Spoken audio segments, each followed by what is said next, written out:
హరీష్ రావు గారు మంచి పోటీ. ఇలా కేసీఆర్ గారి మీద, కేటీఆర్ గారి మీద, వాళ్ళ కుటుంబం మీద ప్రజలు కూడా వ్యతిరేకత ఉన్నది.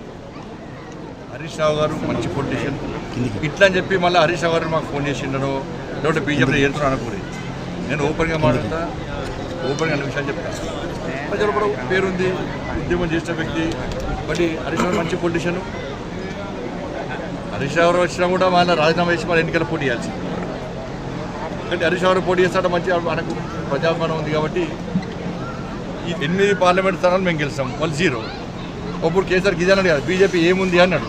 ఇప్పుడు నేను అంటాను మీది ఏముంది అని నేను అంటున్నాను.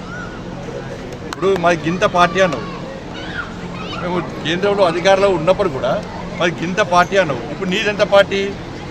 నీకు గింత పార్టీ నేను అహంకారంతో మారదలేను. కేసీఆర్ గారు ఇంతకుముందు చాలా అవమానకర